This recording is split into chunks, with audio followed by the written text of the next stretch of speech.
కష్టం ఎక్కువ లేత సుకుమార పసిడి వెన్నతో మిలమిలా మెరిసి నీ కాళ్ళు కరము ఒక్కటే ఈ కనువంతయు ఈ యంత్రము వలన వెలవెల పోవుతున్నది కదా.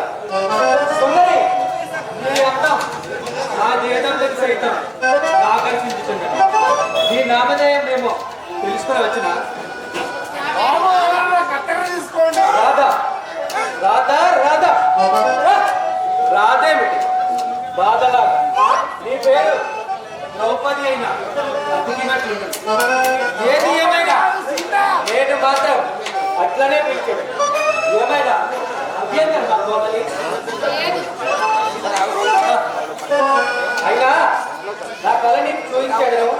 శ్రద్ధగా పంపి దాహంగా ఉన్నది. ముందు మంచి తీర్థం తెచ్చిపోయాడు.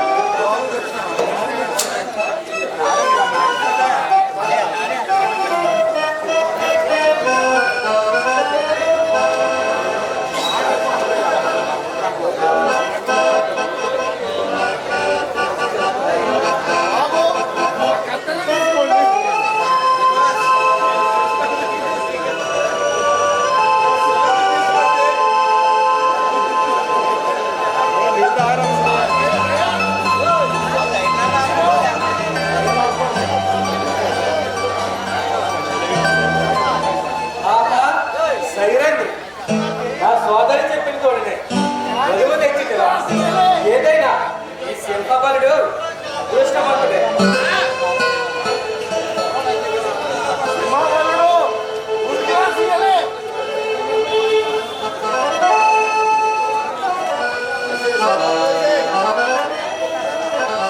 ఈ మోము చంద్రబింబు, ఈ కురులు నీలా, ఈ చెంపలు ఎములు, నీ కళ్ళు తుపాకీ గుళ్ళు, నీ కళ్ళు నీ ముక్కు చెరుకు ముక్క.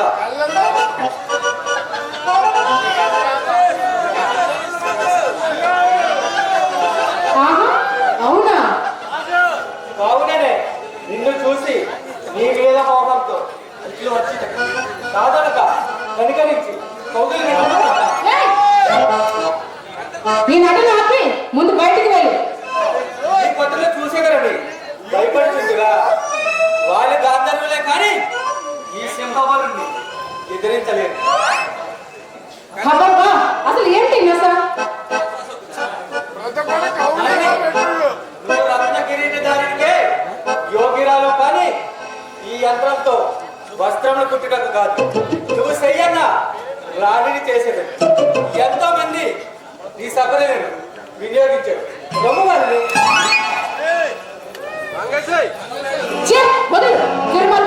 ముందు బయటికి వెళ్ళు. వదలమన్నా వదిన ఈ సింహబలుని కీర్తి పటాపంచులు కాదా. నీ కీచ పెడుతున్నా అందుల మీద ఎవరైనా నాతో కనపడుతుంది.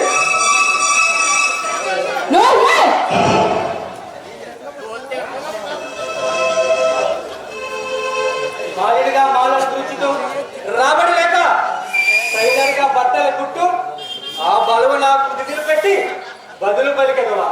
అది నాకు తీరని అవమానం. మర్యాదగా వెళ్తావా లేదా? ఎందుకంత ఆగ్రహం? పారిజాతాన్ని తెచ్చి గులాబీ పువ్వుల మీ శిరను అలంకరించమంటా లేక ఐరావతమును ఆటబొమ్మగా తెమ్మంది. కల్పవృక్షాన్ని కొబ్బరి చెట్టులా నీ ఇంటి ముందు నిలకట్టమందువా లేక అప్సరసలను నీ చెలికత్తెలుగా చేయమంది. చెప్పుమని కోరింది తెచ్చి నీ ఇంటి ముందు ఉంచగలరు. ఏంటి అసలు ఎవరు నువ్వు? 5 భర్త పెట్టుకున్న నీకు నేను ఒక్కడనే ఎక్కువైతే దారిని చేసే నీ కళ్ళు నన్ను ఆరడి చేస్తున్నా. ఈ వ్యర్థాలుగా సరిగ్గా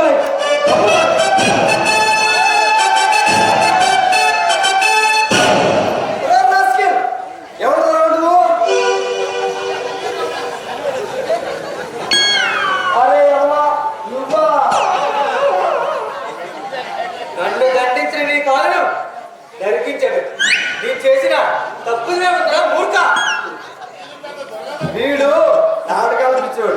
వీడికి పిచ్చి బాగా ముదిరింది. చివరకు ఆడవాడిని బలవంతం చేయడం వచ్చిందా? అన్నయ్య సోదరి ఘటన ఏందో ఏదైనా అసభ్యంగా భావించుకుంటే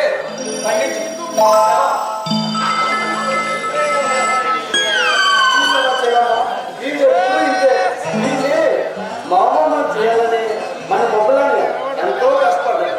కానీ ఫలితం లేకపోయింది. వీడు ఎలాగా గాలికి తిరుగుతూ ఉన్నాడు. అది సరే కానీ నువ్వు అక్కడే వచ్చేవేంటి? అన్నయ్య వాళ్ళేది? వస్తున్నారమ్మా.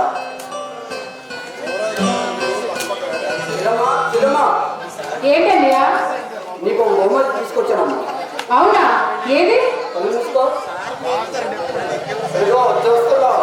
కళ్ళు గట్టి మూసుకోవాలి.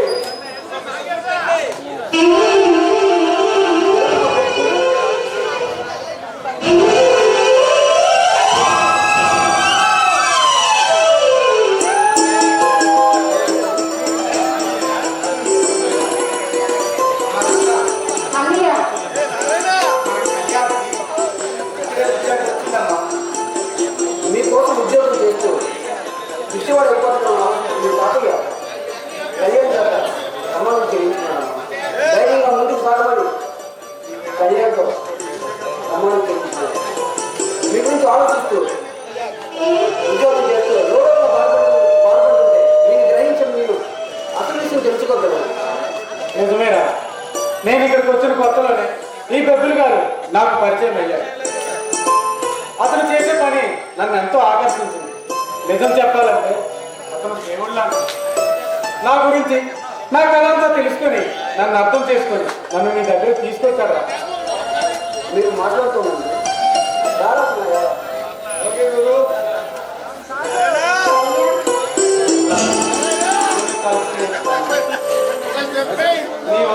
పసిపాపల ఆటపట్టి ఈ రోజంతా నీ ముందులో ఆనందంలో చూడాలి. నా జీవితం అంతా ఇక్కడే ఉండాలి. కళ్యాణ్ ఏంటి అబ్బాయి గారికి మాటలు ఎక్కువ అవుతున్నాయి? మనిషికి అందులో వయసులో ఉన్నవాడికి సహజమేనని నీకు తెలిసియా? అబ్బో డ్యూటీగానే వెళ్ళి మాటలు చాలా నేర్చుకొచ్చారే. ఇప్పటిదాకా లోపల దాక్కున్నాయి. నువ్వు కనిపించావు, ఒక్కొక్కటి బయటికి తొందరొస్తున్నాయి కదా. కళ్యాణ్ నువ్వు మాటలు చాలా నేర్చావు. రాదా మనం వెంటనే పెళ్లి చేసుకోవాలి. ఏంటి కళ్యాణ్ అంత అర్జెంటుగా? నువ్వేమో ఇక్కడ మిషన్ కొట్టుకుంటూ నన్ను పూర్తిగా మర్చిపోయావు. నీకోసం ఆలోచిస్తూ నేను అక్కడ చాలా ఇబ్బంది పడుతున్నాను. కళ్యాణ్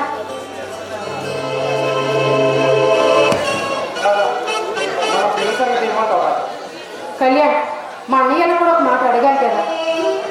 సరేనా, నీ అన్నయ్య వచ్చింది.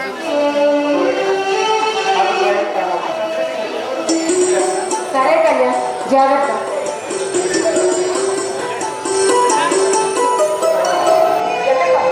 ఎక్కడికి తీసుకెళ్తుంది? తెలియదు అన్నయ్య, కానీ ఈ ఇంటికి మనకి రుణం తీరిపోయింది. పదన్నయ్య వెళ్ళిపోతాం. ఇంకా నాన్న పడేది. అన్నయ్య ఈ దొంగలు పట్ట కొంత కర్మ మనకేం పట్టలేదు. పద నువ్వు ఎక్కడికైనా వెళ్ళిపోదాం.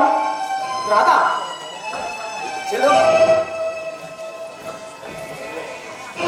ఎందుకు ఇంకా నటిస్తున్నారు? మీరేంటో మీ బ్రతుకులేంటో నాకు అంతా తెలుసు. నీ ఊహ పొరపాట. రాముడు అలాంటి వాడు కాదు. అన్నయ్య ఇదిగో సాక్ష్యం.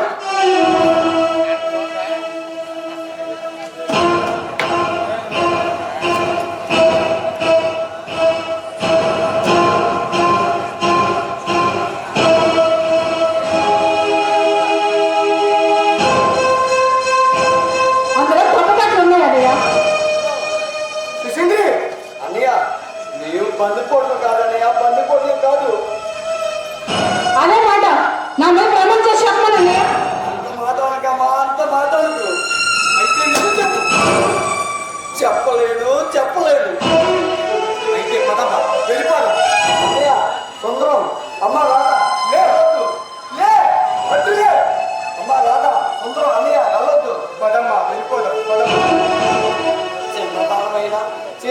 నమస్కరిస్తుంది. ఈ ఇల్లు చీకటితో వెళ్ళబోయే ఇల్లు ఈ రాకతో ఎన్నెల్లో వెళ్ళగల మళ్ళీ ఇంటిని చీకటి చేయొద్దమ్మా. మీ బ్రతుకులు ఎప్పుడు చేయటే కదా, వెలుగైన బ్రతులే కాదు.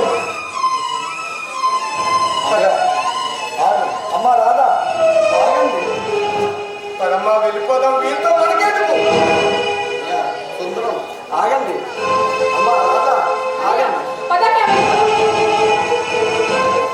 లే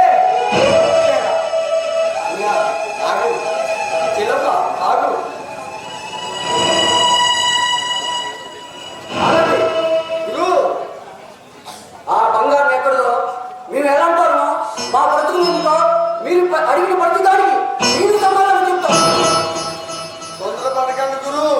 లేదురా, చిన్నాళ్ళు నిజం తెలిస్తే వీళ్ళు మనతో రారని, ఇక్కడ ఉండరని, అప్పుడు మనం వీళ్ళు కాపాడుకోలేమని ఈనాటి వరకు ఈ రాష్ట్రం నా గుండెల్లోనే దాచిపెట్టుకున్నాను. ఏమిటి రహస్యం? అమ్మా రాధా, సుందరం, మీరు ఒక బందిపోట్లు. ఈ లోకం నాకు ఇచ్చిన బిరుదు వెప్పిది. ఇక నా కథ చెప్తాను, వినండి. నా పెళ్లి కాకుండానే ఆ దేవుడు నాకు జన్మనిచ్చాడు. ఒక దుర్మార్గుడు నా తల్లిని మోసం చేసి పెళ్లి చేసుకున్నానని మోసం చేశాడు. ఎవరు దుర్మార్గుడు? అదే తెలియదమ్మా. నా 50 మొక్కలుగా నరికి గద్దలు వేసేవాడు. ఆ తర్వాత ఏమైంది? నడి వీధిలో తెచ్చుకు వేలాడదీసి చర్మం ఉంచేవాడిని. మరి ఆ తర్వాత ఏమైంది చెప్పు. నా తల్లి నన్ను దూరంగా తీసుకుపోయి ఒక అనాథ సమాజంలో చేర్పించింది. నాన్న ఎవరైంది, ఎంత బ్రతిమలాడి ఏం పేరెంట్స్ అడిగినా చెప్పలేదమ్మా, చెప్పలేదు. ఆ ఆశ్రమంలో మా ఇద్దరికి పరిచయం అయిందమ్మా. ఇలా ఉండగా నా తల్లికి జబ్బు చేసింది. చేతిలో డబ్బు లేక, ఎక్కడా దొరక్క, ఎవరిని అడగాలో తెలియక నా తల్లిని బ్రతికించుకోలేకపోయిన ఆమె చివరి సమయంలో తన చేతిలో చెయ్యి వేసుకొని నా దగ్గర ఒక మాట తీసుకుంది. ఏమిటి ఆ మాట?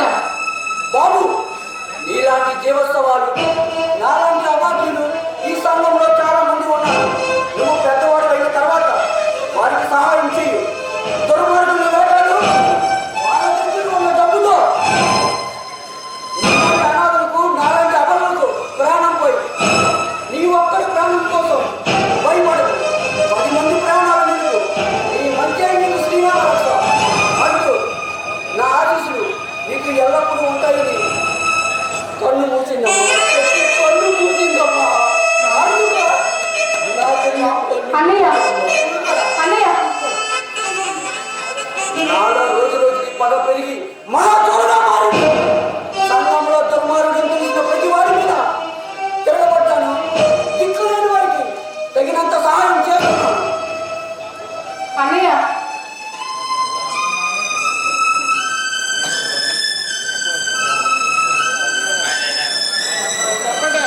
రాము తర్వాత చెప్పరా. నన్ను